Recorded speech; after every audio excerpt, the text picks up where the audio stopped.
No matter if points are gained or points are lost, there will be much to discuss. For analysis regarding tonight's Winnipeg Jets game, here are Dave Manouk, Ezra Ginsburg, and your host, Drew Mandel. The Illegal Curve Postgame Show, presented by Play Now, the official sports betting partner of the Winnipeg Jets, starts now.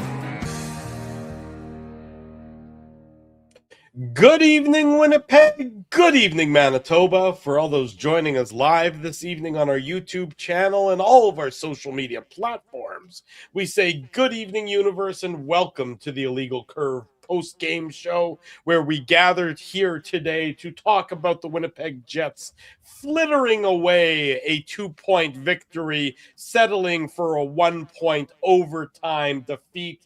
A team that's not in position to give away opportunities and give away points, gentlemen. By my count, this should have been a clean 2 points for the Winnipeg Jets. Instead, they turn it into an overtime loss. Just a disappointing result on a night that the Winnipeg Jets did not play a poor brand of hockey, yet come away with only one of a possible 2 points tonight versus the team from our nation's capital. Good to see you guys both. Good to see everybody join us live on this Monday night edition, this Amazon Prime Monday night edition of the Illegal Curve post-game show.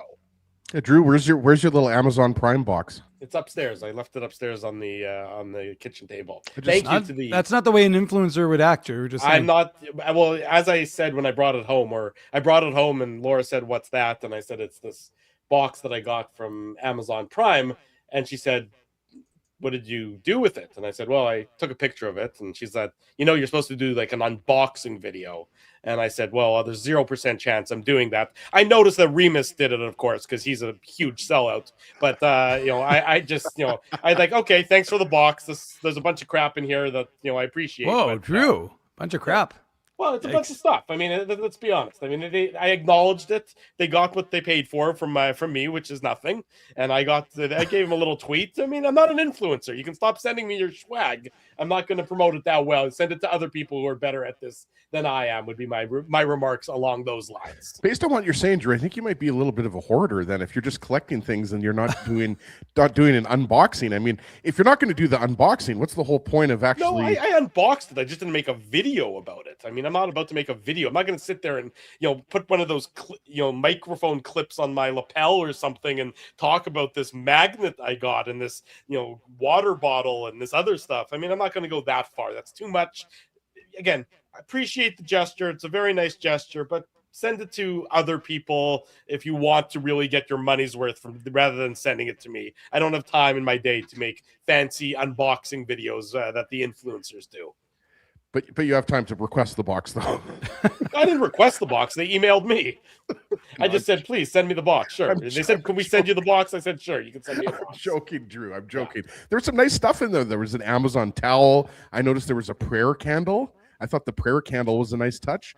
There was a little sponge puck. What was there? A magnetic schedule. I think I'm doing a verbal unboxing right now. You are doing a verbal unboxing. I think that's what I'm doing. Yeah. But yeah, I mean, you mentioned, Drew, that the Jets should have got the clean 2 points. Like, I don't know if I was the only person. I wasn't that surprised that Ottawa tied this game up. Like, Ottawa had no shortage of chances, guys. They carried the play for the early part of the first period, right? It wasn't until there was, 7 or 8 minutes left that the Jets started to get their legs. I didn't think it was a great first period for the Jets. I'm not saying that the Senators were dominant in the first. I just thought that they came out with a little bit more speed. Remember, Curtis McDermott hit the post there in the first period. Obviously, Curtis McDermott, known for his goal scoring. I'm joking, obviously. He's known in 90 games. He's known for his goal scoring as much as I'm known for my unboxing videos. Yeah, Curtis McDermott, last goal, 2023. Yeah, I'm not surprised at all by that. I don't think anybody watching is, Dave. But Ottawa's still a skilled team, and I realize that they're not in the playoff picture right now.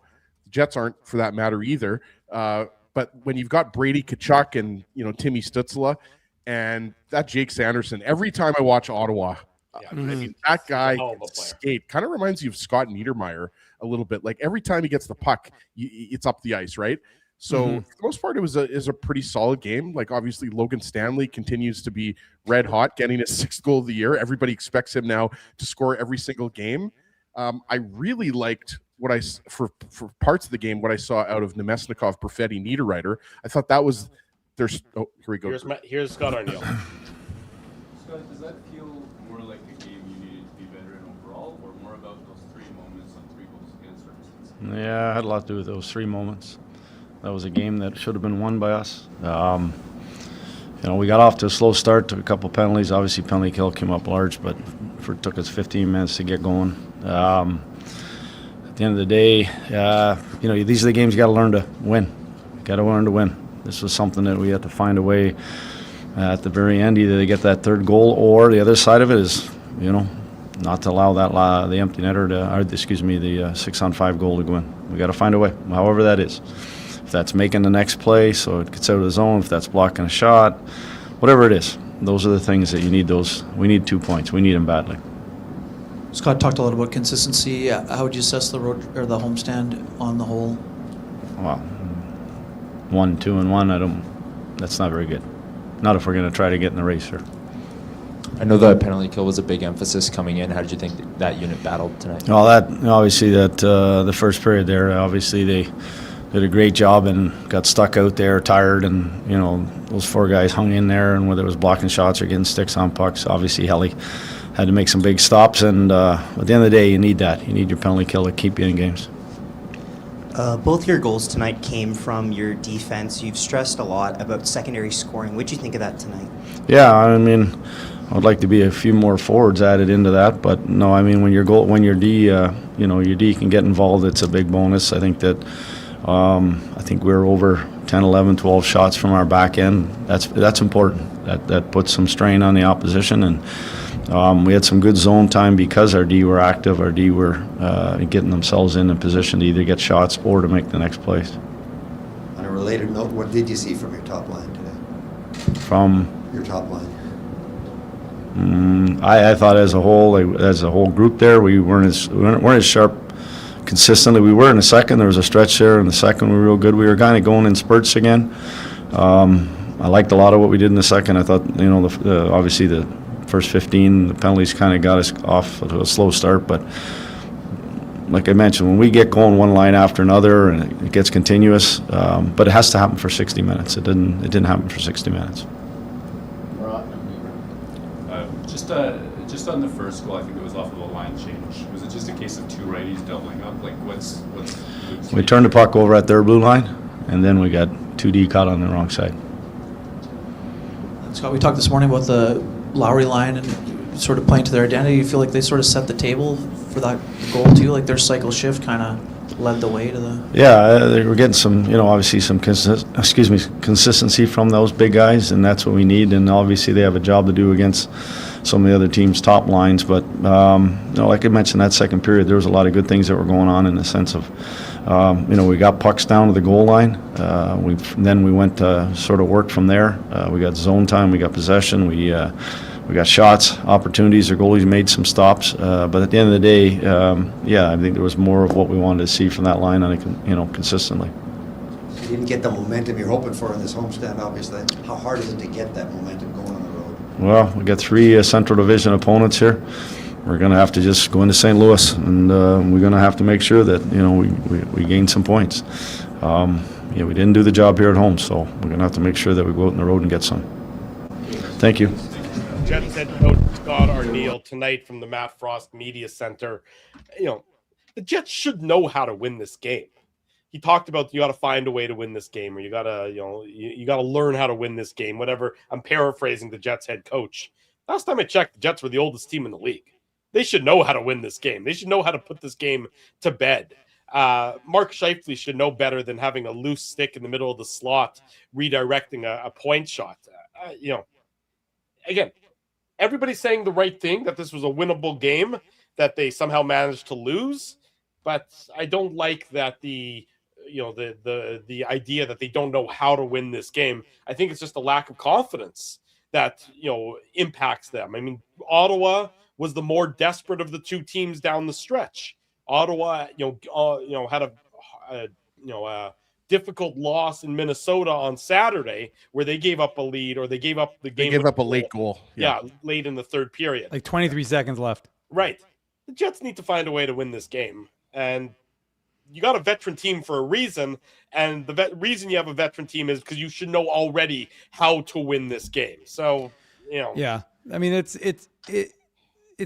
an unfortunate one for the Winnipeg Jets. I mean, early in that game, the first 30 minutes, it felt like it was going to require you to score a power play goal in order to get a goal in that hockey game because there's so many special teams plays and man advantages. But like I agree with Scott Arneal. I mean, that was a hell of a good PK by Koepke and Barron and Pionk and Sandberg, I believe, where they were on for the full 2 minutes. And that was, I mean, the Senators have a very good, I think, top 5 power play. So very impressive. Fifth going into the game, Dave. Yeah, so the very good power play from Ottawa and hard in the game, right? 2 power plays back to back. You just finished killing one, then you got to go kill another one early in the hockey game. And then the Jets really, especially late in that period, Niederreiter had a bunch of chances. Allmark was very good in this hockey game. I thought Connor Hellebuck was good in the hockey game as well. So just, again, mistakes, right? I mean, the defensive breakdown, I mean, Luke Shannon, don't know what he was doing on that goal against. The first goal against, I should say, for the Senators, because they overloaded the one side, left the goal scorer wide open, and sure enough, ends up in the back of the net. And then you've got another situation where I'm not really sure what Cole Perfetti was doing in overtime, but I mean, I'm jumping ahead a little bit, but it's just miscues, right? Like a 6-on-5, it is what it is. You can say Scheifele needs to have better control of his stick. That's fine, whatever. I mean, again, it does beg the question, like, who do you have out there? I mean, Kyle Connor has a chance to clear that puck, doesn't get it out. So, I mean, it is a tough situation for the Jets. But, we talk about a desperate Ottawa team. How are you not a desperate Winnipeg team? This is a team that, sure, they're in the mix. They're only 3 points back of a wild card. They still have games in hand, boys. But at the same time, you're not really in cruise control. And guess what? Fine, you're playing St. Louis. You got to play Colorado then, and you got to play Utah. These are all teams that are kind of in and around you, aside from obviously Colorado, but you don't have the luxury of giving away points. And again, we're not going to talk about this right now and say this is going to cost you the playoffs, but you don't know, right? I mean, the Jets are they're not like last year's Jets team. This is not the team that was cruising, had basically clinched a playoff spot by this time last year. This is a team that's going to have to fight, tooth and nail for every point they get for the remainder of the season. So they can rely on Connor Hellebuck to be Connor Hellebuck, but ultimately this team needs to clean up some of those deficiencies that we're seeing in their game. Yeah, I would agree with everything Dave said there. I just don't like a lot of the decision making in that overtime period. And we'll get into the goals on the Play Now game recap here on the Illegal Curve post game show. I don't like the decision to not use. I just don't like the deployment there. Go after, you knew you were going to go with Scheifele and Connor and Morrissey, and chances at both ends of the ice, so no problems with that. But then you go with Nyquist, and not that he was bad on that 3-on-3, but I guess what are you trying to do? You're trying to maybe give him some more time and space and see if he can generate something. I don't fully get that. And then Nemesnikov and Perfetti, 2 guys who have, well, frankly, they've been bad for the last 6 weeks or so. Look, Scott Arneal can I will say, in the morning media availability, Arneal talked about Nemesnikov and the chances he's been getting. So you kind of felt that he was going to give him that opportunity, but I mean, I'm just saying. Scott Drew, hold on, just sorry, quickly. I will agree with you. The Nemesnikov one, or the Nyquist one, confusing at best, because there wasn't anything that was indicating that you're seeing something is going to break with him.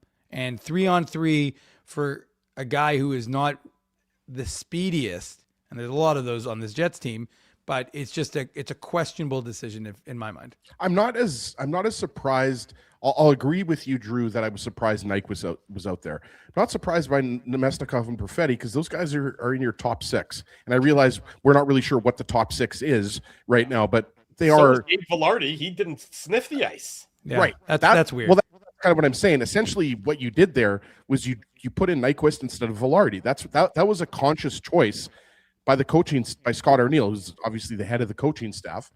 Nemesnikov and Perfetti, I mentioned this. Scott Arneal in his presser talked about the second period. I thought the second period was by far the Jets' best period, and the analytics, the Corsi 4 backs that up. Nemesnikov had a really good scoring chance where he carried the puck and he kind of wrapped it around. And then there was a rebound chance. I think it was Logan Stanley, actually. who had a rebound chance. This is obviously not the goal. But so I thought Nemesnikov, and on that play, Dave Niederreiter, if you remember, he was right in front of the net. And that's kind of what I see. Like, that's what I can see why those three have been put together. Because obviously Niederreiter and Lowry have been together so much over the last few seasons, right? So I kind of like that. Like, Niederreiter's doing what you want him to do. You want him to go to the net, cause a little havoc. Nemesnikov's a guy that can hold on to the puck a little bit. Same thing with Perfetti. You're hoping that Nemesnikov and Perfetti can feed off of each other a little bit, right? But it was definitely, look, 3-on-3 overtime. I mean, I would rather see a 3-on-3 overtime like that than the one we saw between the Jets and the Habs. Remember the one between the Jets and the Habs? It was like they were both playing for the shootout. At least this game, both teams are trying to win, right? So, I mean, I love 3-on-3 overtime. Absolutely hate the shootout. So I'm glad that this didn't go to the shootout. But yeah, I mean, it's Perfetti gets caught there for sure, right? Like, there's no doubt that Perfetti is caught out there. But I thought, he's looked more confident in his game. I'll say that much. Look, Perfetti has not been very good since he's come back. I don't think anybody's going to deny that. Has he had his chances? Has he had his moments, his flashes? Yes. But I would say that I have liked his game, Dave. I think his game has improved, throughout this homestand. Yeah, I think you're right, Ez. I think there have been some, like you said, flashes, but I just think, like, it was just such an unusual pivot in overtime. I mean, he's there, and then he does this kind of like unusual turn, and then I'm like, what is he doing? You could see it in real time happening, and you're like, you're now going to create an odd man rush because you're taking a long time to make that turn, and you're turning. It just was weird. It was a weird decision. You're squeezing yourself out of the play by going in that direction is sort of what you're saying. Like, you're making yourself vulnerable to be trapped by the Senators, and then the turnover, which is exactly what happened. Yeah, which is exactly what happened. So I mean, that's it's just, again, like I said, it's just what happens with guys when they're not playing well and things aren't going well for them. So look, I mean, this was a very, I think I saw the quote from Logan Stanley. It said it was a very winnable game that we managed to lose, or something to that effect. And it's true. I mean, look, when the most dangerous defenseman in the NHL is ripping goals home, boys, I mean, this is a game that the Jets should have won on, given Logan Stanley a second game-winning goal of the year. But look, I just think that you have a team that is, I don't want to say they're fragile, but maybe there is a degree of that fragility with this team. Hell of a good first minute of the overtime, though. That was for sure. Yeah. Both teams had chances. I mean, look, that's the other thing. Again, Linus Ullmark was very good, and he made a number of excellent saves. I mean, again, you don't need to Don't forget, Dave, he won the Vezina a couple years ago. Well, I know, and that's what I'm saying. And like, it's not like you're talking about a guy who is a bad goaltender, and so he was very good. He made a number of excellent stops in this hockey game and kept his team in it. That's all you can ask from your goaltender. Keep the team in it, and then you give your team a chance. And look, it was a 6-on-5 that tied the game. And like the people in the chat have said, Josh Morrissey rims that puck harder, maybe it gets out. Kyle Connor gets a touch on it and gets it out. Maybe then it's a different story. It wasn't, or you weren't able to, and Ottawa did what they did. So it was a game the Jets could ill afford, because think about the difference in narrative, boys, that we'd be talking about right now if the Jets, as bad as this homestand had started with the 2 losses, if you are heading off on the road for 3 games, the final 3 games of the break, and you have won 2 games, and you're kind of put yourself, now you're only 2 points back of the wild card, and you've got a game against St. Louis, you're feeling a little good about yourself. I mean, remember, those would have been the first time that you've won back-to-back games since the 15th and 18th of last month. So you haven't won back-to-back in a month. And at least then the narrative changes a little bit, right? We always talk about how it's funny how just a 1 win, or well, in this instance, 2 wins would somewhat change the narrative and get you kind of up and running, right, Ezzy? But instead, you lose a game that was winnable, and now folks like us are sitting here, and the folks in the chat are sitting here discussing, lamenting, if you will, the mistakes you made.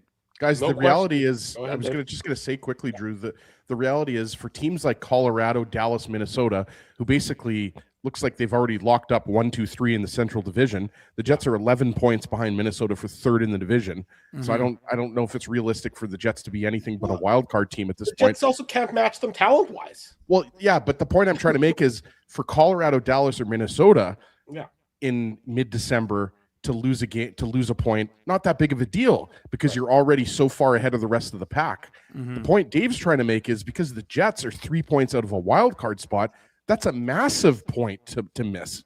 Like, right? The significance of that point is huge. We're not gonna predict that after 82 games, the Jets are going to miss the playoffs by 1 point, and it's going to be the game against Ottawa where they didn't win. Like, that's not what we're saying. We're just saying that these points are so critical right now for the Jets because, like you said, Drew, they've got the 3 games coming up against the Central Division. Utah is I can't remember if Utah's in a playoff spot or whatever. No, but 3 points. They're tied with the Sharks. The Sharks have a game in hand, so the Sharks are in the second wild card spot. So right, Utah's the Jets 3 points up on the battling with Utah to catch those other 2 teams, right? Like Utah's one of those teams that they're battling with, right? So these next 3 games are huge. They're absolutely huge. Like ideally you want to win all 3 of them, but like again, guys, you got to win at least 2 of them for this to be a successful a road trip. Like again, you can't go 1-2, you can't go 1-1-1. You got to win two out of these 3 games clean, in my mind, to go into the Christmas break feeling good about something and actually maybe picking up some points on some of these teams that are ahead of you. Because right now, you look at the standings on a daily basis, the Jets are down by 4, they're down by 3, they're down by 2. Like at some point, they've got to make their move here. And we've been talking about this for days now, if not weeks. So I agree with what Dave said there. It's a killer that you don't get the extra point. You don't hang on for the win. But Ottawa was at the end of the road trip, and they're a scrappy team. And let's not forget, they were a playoff team last year as well. Yeah, they certainly have designs on getting back into the playoff race in the Eastern Conference. They obviously win it in overtime. Let's break it down period by period, goal by goal. It's the Play Now game recap. The Play Now game recap.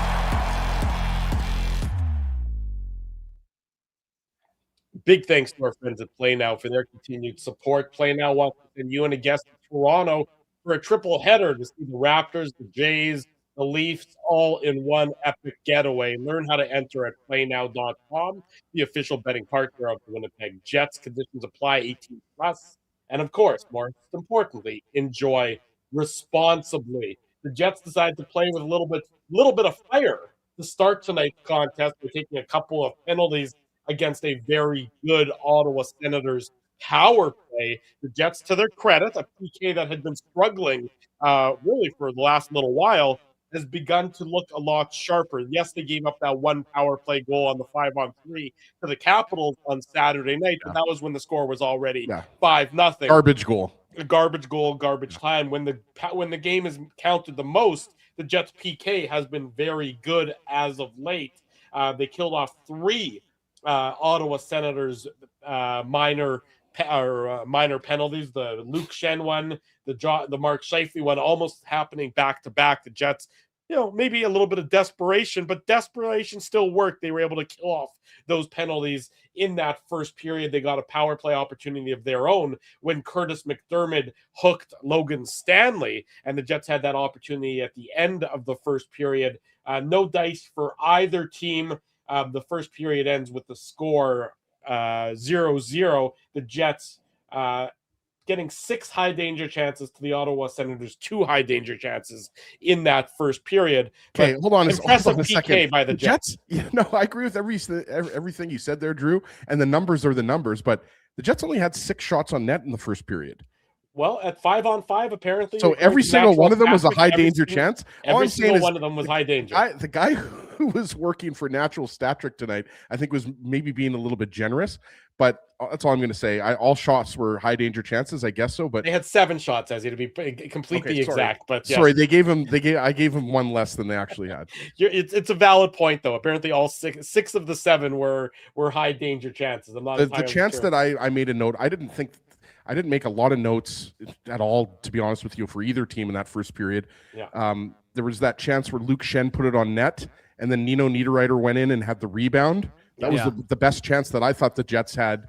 Nino Niederreiter was kind of falling there, Dave, and it was a really good chance. Pushed it a bit wide. Yeah, but aside from he had the other one where he was in front and he slid it wide. Yeah. He slid it and it just missed. I think it had beat Allmark, but it ended up missing slid the net. just wide of the far post. Yeah. To be exact, though, Ezzy, not because we like to be exact on this show. Oh, yeah, we're if you precise. include the power play minutes for the Jets, the 2 minutes of power play that they had in the first period, that's where they got their 7th shot, and that was also a high danger chance. So the Jets had 7 shots in the first period, and according to the scorekeeper, all 7 of them were high danger chances. I don't think I've ever seen that before, to be honest with you. But whether they were at 5-on-5 or 5-on-4 or 5-on-4. Well, if you looked high at the danger if galore. you looked at the number, the Jets it was even, and then all of a sudden the Jets at the end of the first period just jumped up high, jumped off the chart, if you will. And you heard Scott Arneal mention that, like, and I mentioned it. So obviously I'm thinking the same as the coach, but he said, like, it took us 15 minutes to get going in that first period. So I didn't think it was a great, I'm not saying that Ottawa had this some kind of dominant first period. No, I mean, the power play obviously makes it a big advantage to them. Exactly. And so that was in a pretty uneventful, even though there was lots of high danger chances. I mean, the Jets killing off those 2 penalties was obviously the highlight for me. I don't think that's not a first period that you're going to write home about, boys. No, not for either team. It was not much that I would describe as exciting either way. I guess maybe the goaltenders made some nice saves. You can say that. No, they did. There's no question about it. I mean, Hellebuck flashed the leather. Allmark did as well. So, I mean, and that Allmark save, the first one, as he met references on Niederreiter, was a really nice save. That was nice because Niederreiter had a really good chance and he didn't bury it. So, I mean, that's all you can ask for a goaltender. Other than Laurent Brossoit, who's now on waivers, you can't expect that, which means if he does get through to waivers, folks in Winnipeg will be seeing when the Rockford Ice Hogs are here in town playing the Manitoba Moose. But we'll find out that tomorrow at 1 o'clock. For now, again, you got to give credit to the goaltenders because they did everything but score in this hockey game. Yes. Ottawa opens the scoring, though, to your point about scoring. Nick Cousins gets his 5th of the season. Good for Curtis McDermott. He gets his first assist of the season. Still looking for that first goal in a long while, but at least he's got an assist. I think he's gonna keep looking, Drew. And Tim Stützle getting the secondary assist. I mean, this is ugly D zone coverage. This is ugly D zone coverage from Neil Pionk and Luke Shen, primarily from Luke Shen. I don't know what he's reading here. Yes, you have 2 right shots on the ice at the same time, but this is not a dangerous opportunity until it's just a bad read. I mean, Neil Pionk is in a fine position. There's nothing that I would, the Jets turn it over at the Ottawa blue line, and even still, they're in a fine position. Connor sort of turns it over, and then the Senators transition it up the ice. But it's still not a dangerous play. There's still not danger galore at this point in time. The Jets are tracking back. Luke Shen just I don't know what he does here. Inexplicable. It's like he doesn't see that it's Neil Pionk. Well, I don't know what highlight you guys are watching. He just doesn't pick up Nick Cousins. But look how far over is he? Look where he is on the ice. They all overload the one side. Exactly. The one side is overloaded. The Jets actually have 4 players back. Right. So there's no reason for that goal to happen. No, the Jets have numbers. The goal happens is that Shen doesn't. He just goes to the right side of the ice surface. Like he just. I don't know why he's going there on this play. I mean, it's. Well, look, he's clearly a player who's struggling, who doesn't have a lot of confidence. His reads are off. I mean, it's a snowball effect. I get that, but if this is how you're seeing the game right now, I just don't get it. Why were 2 right shot guys on together, by the way? I think they were in the midst of it. Second period, the long change, the turnover. I think it has something to do probably with that more than anything. Shen is your left side defenseman there for some reason because Pionk and Shen are both right shot guys.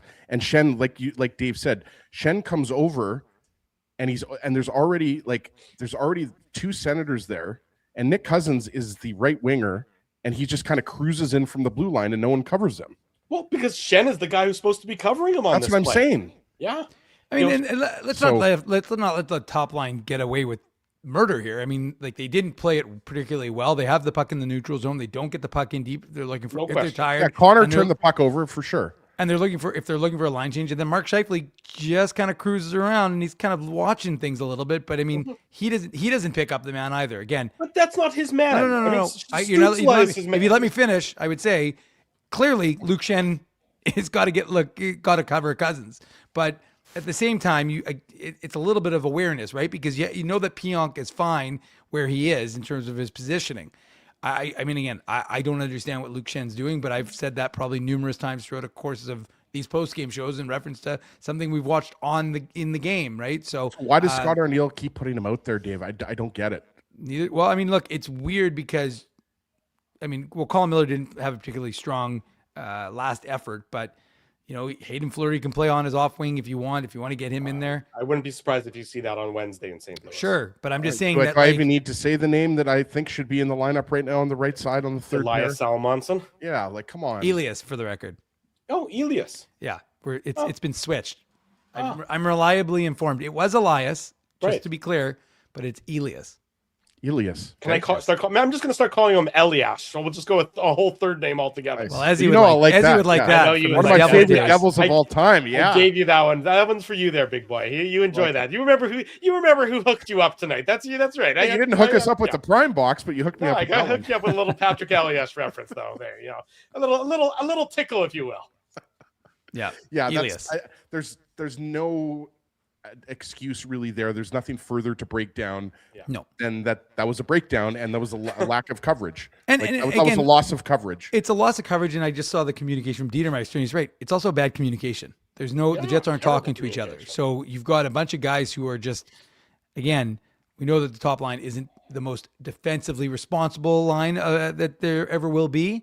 And so you've got some problems. Like I said, this is the beauty of hockey. It's not usually one guy's responsibility. There are numerous guys throughout the course. There's always usually one guy who looks egregiously bad, i.e. Luke Schenn. But there are a number of guys who turn over pucks, don't come back, don't back check. And I think you're being the top line's responsibility on this one is when they fail to get it in deep. Yeah, well, I mean, otherwise their track back here is fine to try and rectify. Yeah, but Shively's doing. Drew, let's be realistic. I mean, did you watch what Mark Shively's doing? He's cruising. He's not doing anything. Well, but he's not losing his man. He's where Stützle is there. He's the third man back, and there's not another man ahead, back further than him. I mean, you might not like it, but I mean, to me, again, I'm watching Pionk's over there on McDermott. So there's no. I mean, again, like I said, maybe I'm seeing it differently than you are. But I don't see that.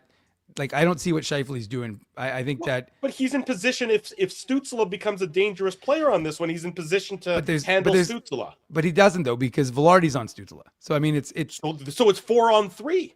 Right. But my point is that if you're positionally sound, if you're looking to the right as the center, you're paying attention to where. This is on Schenn, Dave. This is on. No, Drew. Sorry, again, Drew. I got bad news for you. I'm not suggesting otherwise. It's 100% Schenn's fault to start. I'm just saying that there are mitigating factors where guys could also have perhaps prevented it. That's all I'm saying. If I could break this little tete-a-tete here, I think the fact that the Jets had 4 players back and the Ottawa Senators had 3, it was a 3-on-4 essentially. I think we can all agree on that, right, boys? Yeah. So there should be no problem. When there's a 3-on-4, there shouldn't be a guy wide open. No, that means that 2 players are doing something incorrectly, at least 2 players. Right? Yeah. So, and it was Luke Schenn's coverage. So, I mean, it was not pretty defense there. Yeah, it was not pretty defense regardless. I think we can agree with that. Sorry, Don, backs me up. I disagree. Again, the crazy part is I don't want to be sounding like I really am saying it's all Schenn. I'm just saying there are other guys who could have helped out in this situation. I'm not trying to deflect from Luke Schenn, guys. Not a Luke Schenn defender rate on this goal, just to be clear. Alongside Ezra Ginsburg and Dave Schenn, this is the Illegal Curve postgame show. I was adopted by the Schenn family earlier, so I forgot to tell you. Smash the like button if you like Dave's analysis. Well, smash it regardless is what I would say to that effect. Neil Pionk ties up the game a couple minutes later, just under 5 minutes later. In fact, his second of the season. He assists to Kyle Connor and Cole Perfetti. Nice job by the Jets cycling the puck. Perfetti gets it over to Pionk. Pionk. Connor's dancing on this one. He's dancing. He's avoiding a stick that's left on the ice. He's dancing. He's prancing. Yeah, he's sort of baiting the Ottawa Senators a little bit, and he baits. I mean, they're caught watching him, right? No question. They're absolutely watching him. We know how good he is with the puck on his stick. He's a wizard. he baits the two Senators players here. In this case, it is Drake Batherson and Tyler Clevin. And then he feeds it back up to the point to Pionk, where Pionk lets go of the shot. He gets a nifty deflection by, I think, the Senators player. I'm pretty sure it's Fabian Zetterlund that the puck deflects off the stick of and past Linus Allmark to tie the game up at 1. You like the puck movement by the Jets. You like the vision of Kyle Connor. And Neil Pionk gets a much-needed goal for somebody other than Logan Stanley from the back end to tie the game up at 1. This is with about 4 minutes and 23 seconds to go in the second period. Yeah, as you mentioned, Drew, there's some nice puck movement. They had some good zone time there. Yeah. They had the Senators scrambling around, and like it was almost like, you know, when you have like a kitten and then you have like a ball of yarn. Like it's almost like Connor was holding the ball of yarn and the Senators were the kittens, and he was just right, Dave. Like I'm trying to make a metaphor here and say that the puck was like a ball of yarn, and Kyle Connor was just, everybody was distracted by Kyle Connor and what he was doing with those magic hands. So you're absolutely right. He was dancing, and it's a nice hard shot, and yeah, he gets a bounce off of Zetterlund, but that's the way hockey is, boys. We talk about this all the time. You hear players talk about it all the time. We didn't get the bounces tonight. Well, they got a bounce on that one. Yeah, and it comes back. Don't worry, the Senators got their own bounce off a stick later on in the third period, which we'll talk about in a couple minutes. But at that point in time, the Jets get that tying goal, a much-needed tying goal. It's knotted up at 1s at that point in time. And then, of course, Logan Stanley decides he wants to put his mark on the game for all the right reasons. It's Stanley. It's somehow his 6th goal of the season. I mean, these are numbers that I still cannot, fathom to some extent. It's actually kind of fun. In a season that hasn't been a ton of fun, this is one of the bright spots for the Winnipeg Jets. Logan Stanley getting 6 goals through the first third. True, I just thought of a good nickname. Yeah. Low goal Stanley. Dave, can you please cut his mic? I'm going to have to remove him from the chat from this one. Yeah, that's awful.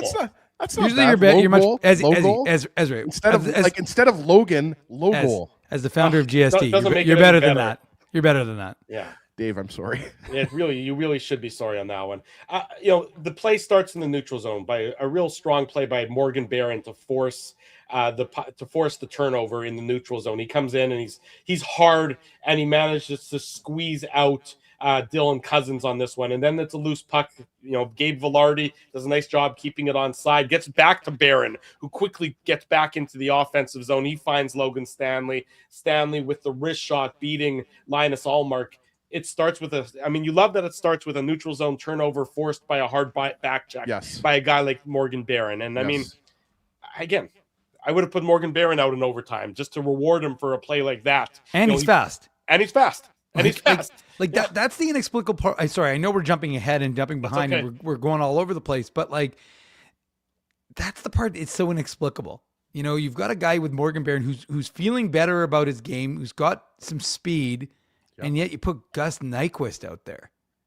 That's the part I can't fathom, because again, to be clear, if Gus Nyquist if Gus Nyquist had 10 great chances in today's game, I'd be like, okay, fine. He's feeling it. Doesn't score yet, but maybe you can get something out of him. I thought I thought in his defense, I thought Nyquist was noticeable on the PK. Sure. I thought he looked good on the PK. I wouldn't say that he was really noticeable aside from that. That's my point. They had one good shift. Nyquist, Niederreiter, and Perfetti had a good shift in the second period where they cycled the puck well, and I think they turned over the puck a few times as the Senators were trying to clear. So they get credit for that one. I just don't think that I don't know why you reward him. If we consider 3-on-3 time to be a reward, I think it is. I would agree. I actually don't know why they didn't have Logan Stanley out there. But let's get back to Logan Stanley's goal, and then we'll go to overtime, because we're still a little ways away. I also like the idea of Logan Stanley as a forward, as an aside. I think that's more of a Saturday show. I just saw that in the chat. Someone just said no. But that's not. Mike McIntyre said the same thing a couple days ago. No. But that's not just those. It's been that thought has been around for a while. No. Of course, I'm not. It's not like Dave. It's not a breaking thought. Don't give the chat credit for coming up with that idea, okay, Dave? Come on, chat, chill a little bit. Okay, well, the point is that the person guys, the chat is turning on me. I'm drowning. Help me. Look, the guy who's not chilling as he is Logan Stanley, because he's red hot. for him to have 6 goals now, to have, Drew, what did you say? This is game 32 for him of the season? Game 32 for the Jets. I don't think he's played all 32, has he? I think he has. Yeah. Who's that? I'm pretty sure this is his 32nd game. I thought For he who, missed Stanley? a couple. Did he miss? I thought he was injured and missed a couple games. Let me check. I didn't hear who you guys are talking about. Or Stanley, has he? I think No, he this has was played his, all the no, games. this was his 32nd game. I'm right. Okay, I could be wrong. So your fact checking was wrong. But Yeah. anyway, so 32 games for Don't Logan. don't mess with the supercomputer. 32 games, 6. It actually is just wild, though. His previous 201 or 2 games, whatever it was, he had 5 goals, 1 per season. He's now got 6. I mean, like, should we just talk about signing Logan Stanley for a 5x5? I mean, is that what it's come to? Because it is a great story. He's not going to get a 5x5, but I wouldn't Has be he- surprised if he gets a 2 or 3 year deal.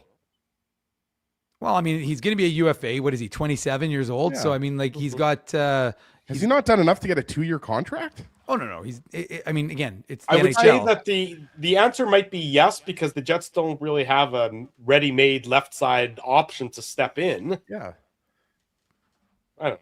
Again, Anyways, I was just trying to be joking. Of course, Doug saying Stanley 3 years at 3.5 mil. I mean, we also got to remember the numbers are going to be a lot different because of the CBA and the way it's changing. So that's as he would say, that's for a Saturday topic. That's not this. Good on Doug, by the way, for having those numbers. Like I feel like Doug has thought about that. That doesn't seem like Doug just pulled those numbers out of the air. Like Doug put some thought into that. Jeff wants an 8-year, 8 times 2. So we'll see. Did Jeff see how it's worked out for Edmonton with Trent Frederick signing him to that 8-year deal? It's not looking very good there. No, but anyways, so no, I mean, I think it is a fun story. It's a great story, and yeah, I mean, the crowd. I mean, I was in the building, of course, for the second period, and hearing the big flex from Dave there. No big deal, Ezzy. When you wear the new Illegal Curve merch, oh, you mean this? You mean, yeah, exactly. Dropping today. The hats will be ready, I believe, on Wednesday. So, there we go. Don't go lower than Ezzy, that's please. What we want to see. We want to see Ginsburg's Pippic. Keep it above the Mason Dixon line there, Ez. But the fact is that you gotta the Mason Dixon line. you gotta make sure that we were there, and it was a good. Honestly, the building went bananas, and they were chanting for Stanley. It was pretty funny, fun and funny also. But I think the crowd was into it, and there was some MVP chants. So a lot of fun, and people are feeling good, right? Because they turned a 1-0 deficit into a 2-1 lead heading into the third period, where they had gone 11-1 with the lead. 11-2 now, because but they had gone. Yes, they were 11-1. Yeah. We're not Drew. Drew, we haven't even gotten to overtime, so it's still technically not a done deal. Just wanted to throw one thing in there too. Like I'm pretty sure I'm looking at the replay now. The play that Morgan Barron makes in the neutral zone, I'm pretty sure it was Dylan Cousins. Yeah, that's what I said. Yeah. Okay. Yeah. So it was Dylan Cousins, but like that is a perfect example of more of the stuff that the Jets need to do. Like and Gabe Vilardi makes like nice little pass, but it's the fact that like. To me, Morgan Barron deserves a big part of this goal. Like, it's a nice shot by Logan Stanley, obviously. But, like, to Drew's point, like, that's the type of stuff that coaches absolutely eat up, right? Like, finish your body check. Get into the play. Make a play. Like, you hear Kevin Sawyer talk about this a lot on TSN, going from defense to offense, making defensive plays in your own zone or in the neutral zone, and then that translating to offensive chances, right? Yeah. So I love that play by Morgan Barron. I mean, I just absolutely love the hard work on that play. And yes, I like I've said this before, and this goes to our point about calling up guys from the AHL right now. Guys that play well during the game do deserve to play on during 3-on-3. And to Dave's point, Barron has the speed, so it's not like So it's curious why Nyquist was in there, and obviously Scott Arneal has his reasons. And it's ultimately not the reason why the Jets lose the extra point, but they also didn't get the extra point, so you can't say that it really did them any good either. It's true. That play by Morgan Barron that you referenced, Ezzy, is such a good play that I would even deem it appropriate for our Wheatland Hockey heads-up hockey play of the game. You saw Morgan Barron do the right fundamentals. That's what you learn with our friends at Wheatland Hockey, the right fundamentals. Not only that, they build skills, character, and excellence on and off the ice, a fresh approach to youth hockey and development, proudly serving Winnipeg, Manitoba, and the surrounding areas. Check them out online, wheatlandhockey.ca. Big thanks to them for their continued support of the Illegal Curve post-game show. 2-1 for the Winnipeg Jets. After 40 minutes, the Jets try to hold on. They do a pretty reasonable job, I think, at keeping Ottawa mostly to the outside and then relying on Connor Hellebuck. To their credit, Linus Ullmark made a number of big saves in that third period to keep it at that 1-goal game. And then Ottawa, with 1:54 to go and the net empty, are able to capitalize. Josh Morrissey goes to ring it around the wall. Kyle Connor can't handle the pass, can't get it past Tim Stützle, whatever you want to call it there. I think you need more from Kyle Connor on this play. It gets over to Sanderson, who gets into the middle of the shooting lane. He takes his shot, and Mark Scheifele, rather than just letting Connor Hellebuck try and make the save, puts his stick where the stick don't belong and redirects it past the Winnipeg Jets goaltender. You can see the sorrow on the face of Mark Scheifele as he puts his hand up against his head after it goes in, realizing the error of his ways. Poor play by Kyle Connor, I would say. Poor play by Mark Scheifele. The Ottawa Senators celebrate, and it's a 2-2 game with 1:54 to go in the third period. Yeah, I think you nailed it there, Drew. Kyle Connor's not hard enough on the puck. Instead of tipping it with one hand, maybe what you'd like to see is him just stop the puck there. Yeah. And even if he's not going to hold on to it and make a play, at least maybe he backhand gets the puck on the boards with his backhand and flips it out, or just does something else. So there's no doubt that wasn't the best play there for Kyle Connor. And then the puck comes to Jake Sanderson. We talked about Sanderson earlier. He was, for me, by far the most noticeable defenseman for both teams on the ice. And it's a weird thing for Scheifele to do, to put his stick out like that. It was just odd. Especially when Connor Hellebuck's a goaltender. Let Connor Hellebuck see it. Let him see it clean. It just was weird where Scheifele was positioned there. It was just weird. Just don't do that. Just let the puck go through clean. Just let it go through clean. And if again, they beat Connor Hellebuck, so be it. Right. So be it that you've beat your all-world goaltender. Right. But the second you put your stick in the way there, and I know what you're trying to do, your intentions aren't bad, but what Connor Hellebuck would have told all of his teammates time and time again is, let me see it, let me handle it, and if they beat me, they beat me. Don't redirect it on me like that. And look, we've all played hockey before. It's hockey's a reactionary game, right? You're always making reactions, and I think we've all kind of done that. When there's a shot coming, you move your stick or whatever. Mm-hmm. But the fact is, by putting his stick out like that, Connor Hellebuck wasn't able to read it, and it results in a goal. So it's unfortunate. It's just a killer, guys. The Jets were 2 minutes away from getting 2 points that we talked about. They desperately need those 2 points because they're chasing the teams in the West wildcard spot, right? San Jose or whoever you want to pick. So yeah, that was a killer goal. Very deflating, I would say. Overtime sees chances of both ends, especially in the first minute, a real fun opening minute of that overtime. Then the Jets make some curious deployment decisions, I would say.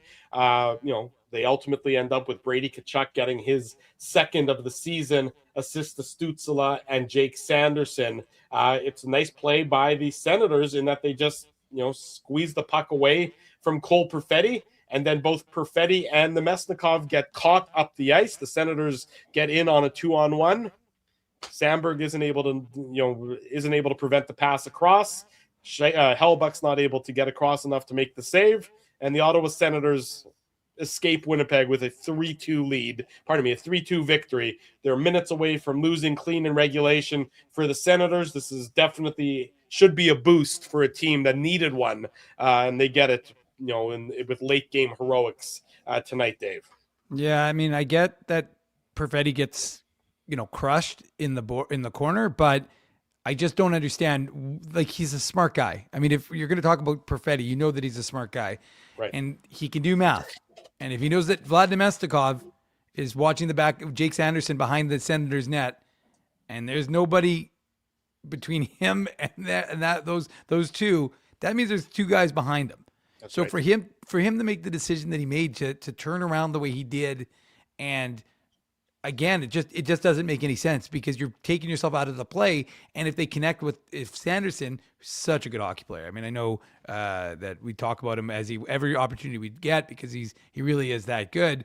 But if he connects with the pass, which he does, then you are now on the 2-on-1, or you're defending. Your team is defending a 2-on-1. So I just don't like it from a player who, even if you're not scoring and your game isn't where you need it to be, at least at minimum, you need to be defensively sound and try and prevent mistakes like that. So again, like part of it is curious as to why Scott Arneal didn't use a guy like Morgan Barron, who, like we've talked about throughout the course of this broadcast, continues to look, at least he's going to bring you the energy. At least you're going to have some speed out there. And again, if you're not, at least pair him with Nyquist or Nemesnikov, because otherwise you have just an inexplicably slow group at 3-on-3 where you really can't afford to be slow. So I get why you want Scheifele and Connor. We saw it in that first minute. They both had chances to win the game. Mm-hmm. I saw some speculation about Gabriel Velarde, but there was nothing that was mentioned in the broadcast from anybody. And he played the final 22 seconds of the third period. So, why he didn't get any time in overtime, don't know either. But ultimately, it's a tough one because as Logan Stanley said, and as we've been saying throughout the course of this broadcast, this was a game that was very winnable. But you credit the Senators who played that a little more desperation, right, Ezzy? And Allmark ultimately came up with the saves he needed to, and the Jets weren't able to get it to maintain the win. I'll say one thing here, just give Dylan Sandberg a shout out here. If you want to know how to play a 2-on-1, just watch Dylan Sandberg play this 2-on-1. He also tries to deflect the shot like in midair from Stützle. And you can see that he's pissed off that he didn't actually get it. So I just wanted to give Stamberg credit here for he did his best there. Like he played that 2-on-1 picture perfect how you want to play that 2-on-1, and he tried to pick the pass off. But yeah, when Perfetti gets crushed in the corner by Stützle, and then Nemesnikov's not in a position to get back and defend, then there's a 2-on-1. There's obviously a guy missing in that equation, right? Right. So, I mean, it's you lose a point. The other thing too, guys, we haven't talked about, Kyle Connor had an amazing chance for the Jets. Do you guys not remember how amazing? I thought that was overtime you're talking about. Yeah, that's him and Scheifele both, Ezzy. Him and Scheifele I thought it was both. Scheifele had a chance and Connor had a chance. I thought Connor's was a guaranteed goal. Like I don't know, my jaw dropped when Allmark made that save. But that's why I said you have to credit Allmark because he made a number of really nice saves in this game. No question about it, and good for him. And it's not that the Jets got goalied, because I wouldn't think that. First of all, I don't believe in that as a unless you're talking about Connor Hellebuyck putting up 60 saves in San Jose or something along those lines, or like what Karel Vermelka did to the Jets. Remember a couple years ago? That's fine if you want to go with that one as well. Linus Allmark's a good goalie. He reminded everybody about that tonight, and the Ottawa Senators. They just were able to find a way when the Winnipeg Jets needed to find a way to not let Ottawa find a way. And as a result, the Jets only get 1 point when 2 were certainly there for the taking. Final score tonight in downtown Winnipeg, Ottawa 3, Winnipeg Jets 2. We come back on the Illegal Curve post-game show. More on the Jets and the Senators. We'll look ahead to Wednesday night between the Jets and the Blues. Don't go anywhere. Drew Mandel, Dave Minuk, Ezra Ginsburg with you. Dave and Ezzy sporting the brand new Illegal Curve merch that you should soon be getting if you haven't already received it as well. It's great stuff. Stop using the sound effects, you immature child. It's the Illegal Curve post-game show presented by Play. Thank you for not betting with Play Now and choosing our illegal gambling site instead. Because we couldn't afford things like this without your money. So much of your money. Now you might have questions like, do our profits benefit your community? no. Or bet with Play Now, Manitoba's local legal and secure gambling site. Dining, entertainment, parking, and convenience, all in one spot. City Place is located in the heart of downtown Winnipeg, attached to the Canada Life Centre. Whether you're working, living, or out for a night in the downtown, make City Place your go-to destination before or after the fun finds you. Lunchtime, game time, anytime. Visit City Place at 333 St. Mary Avenue, next to Canada Life Centre. Boys, I've made an important life decision, and I need your support. Oh, boy. I've decided to get a grill. You mean a barbecue grill for cooking? Like, that's not an important life decision, Ezzy. No. A grill for my teeth. A grill for your teeth? Do I even want to know why you're doing this? It's simple, really. Every time I go to Holt Dental, I get treated so very well by Dr. John and his team that I need to keep finding additional reasons to go back. I rely on Holt Dental for all of my dental needs, and they do it all, from regular cleanings to cosmetic dentistry. Plus, they have free parking at their front door, and you know how much I love my convenient parking. For all your dental needs, Illegal Curve recommends Holt Dental, conveniently located on Taylor Avenue near Grant Park Mall. For more information, visit them online at holtdental.ca. Guys, big news. You know how I'm always misplacing my cool stuff? Well, Big Daddy has a new hobby, labeling. Labeling is your new hobby. You got it. Ever since I discovered Label Daddy's washable labels, I just can't stop labeling. I'm labeling water bottles, hockey sticks, cereal boxes, roast chickens, team jerseys. Everything deserves a label. I can think of a label or two for you. Best part is that Label Daddy is the only label company officially licensed by the NHL. So my labels are personalized and can have the Jets logo on them. Just search NHL on the Label Daddy website. For almost 2 decades, Label Daddy has been helping people to not lose their stuff. It's the most affordable insurance policy around. For customized, washable, peel and stick labels with no ironing or sewing required, visit labeldaddy.com and search NHL for the label pack belonging to your favorite team.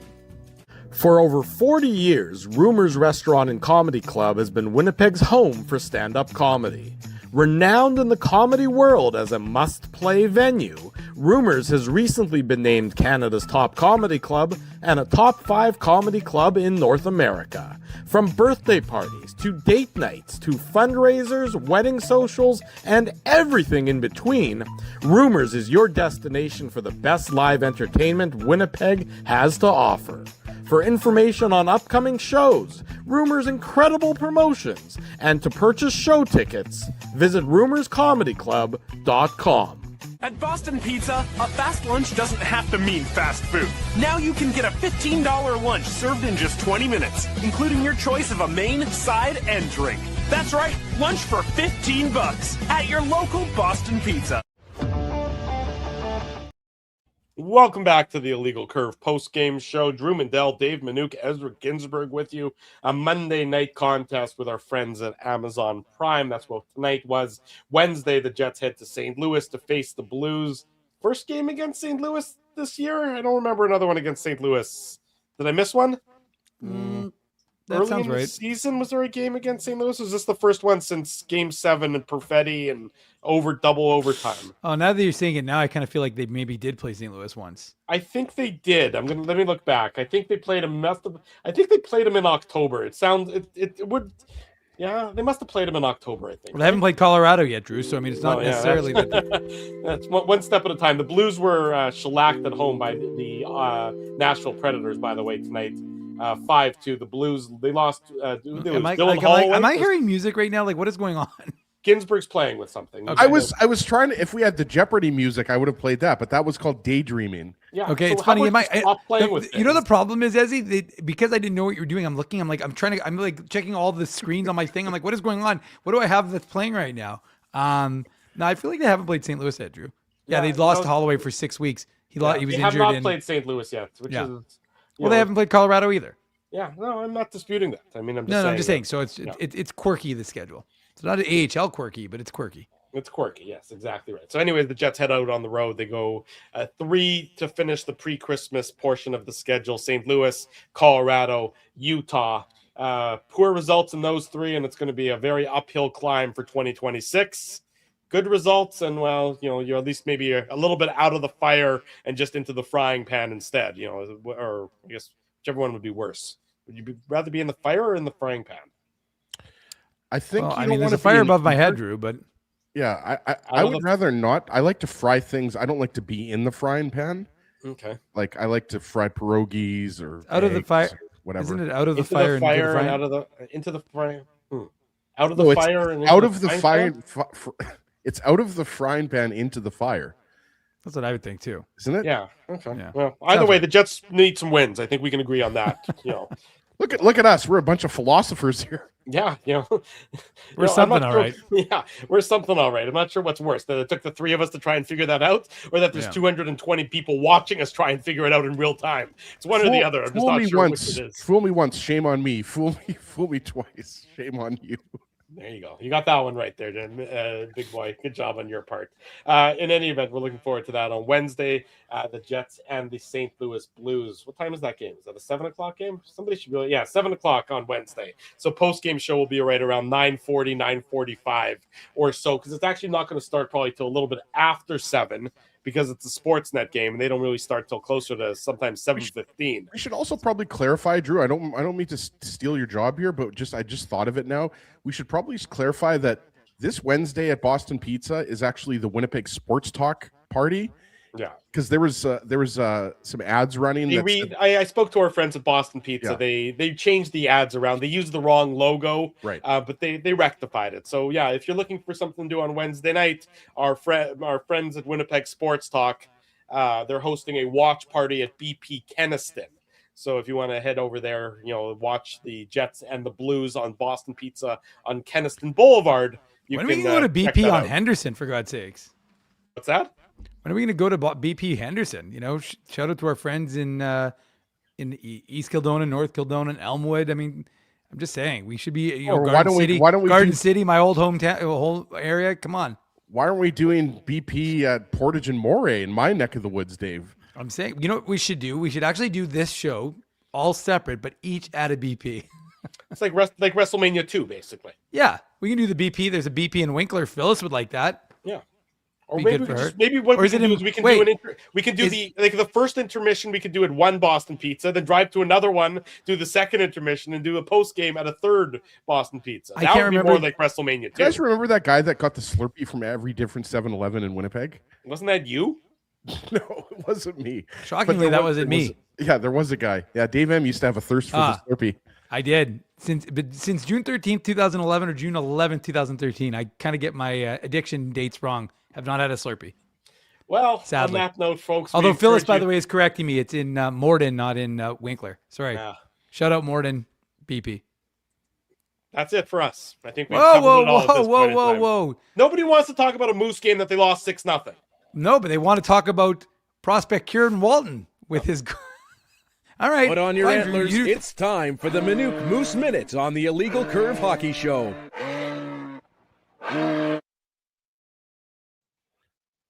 Okay. Let him go for cook, it. Drew.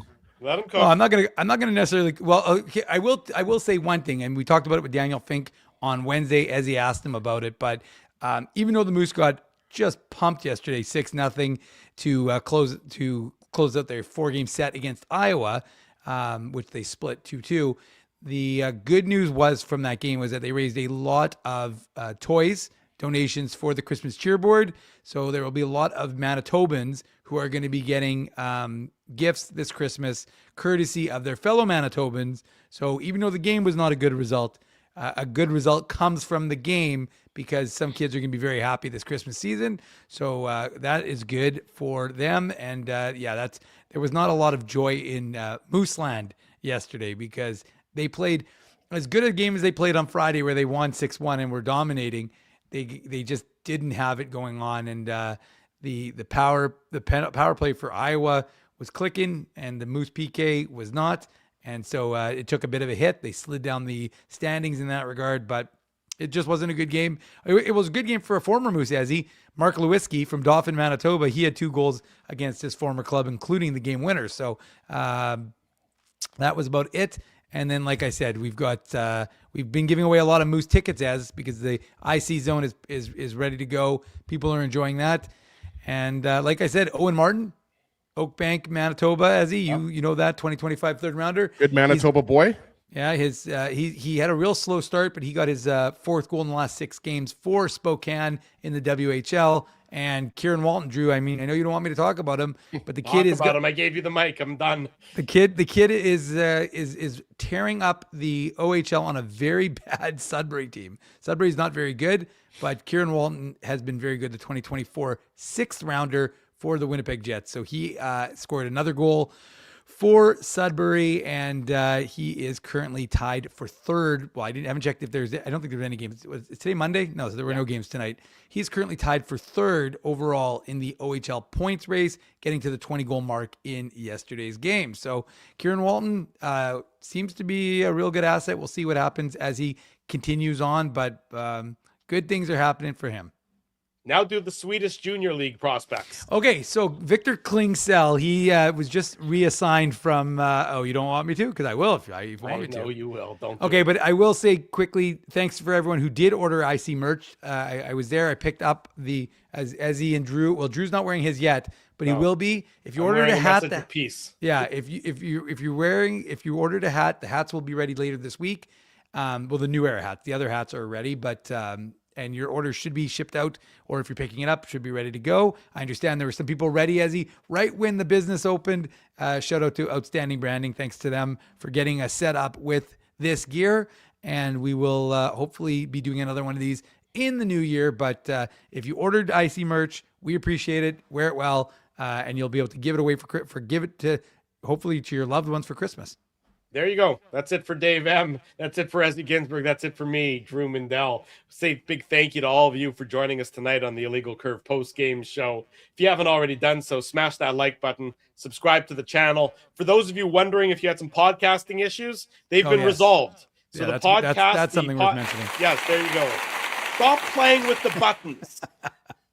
The podcast issues, which have been affecting the last maybe 3 or 4 shows, those have been resolved. So you should see those in your podcast feed. If you've been missing them, we haven't gone anywhere. The podcast you'll have a bunch to catch up on, including tonight's podcast, which will be available shortly after we hit and go live tonight. And Drew says it, and it's always worth mentioning, but even if the podcast isn't right away up, you can still listen on YouTube to the show. So, I mean, immediately after the right show away or right away up, Dave?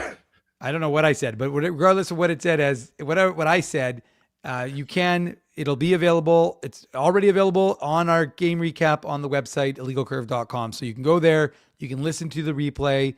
And then, like I said, we'll hopefully have the podcast up. We'll see today, but let's hope. And they're all populated, so you can go back. And like Drew said, it was the last two post games and our Saturday show, but everything is up now and live. So we appreciate everyone bearing with us. We appreciate our sponsors, our friends at Rumors Restaurant and Comedy Club, Play Now, Label Daddy, Boston Pizza, Holt Dental, City Place, and Wheatland Hockey. Support these fine businesses because of their continued support of Illegal Curve Hockey. We'll see everybody on Wednesday night for the post-game show. For Dave Manouk, for Ezra Ginsburg, I am your host, Drew Mindell. Until about 9:45 on Wednesday night, we wish you good night and good luck. And thanks for watching the Illegal Curve post-game show.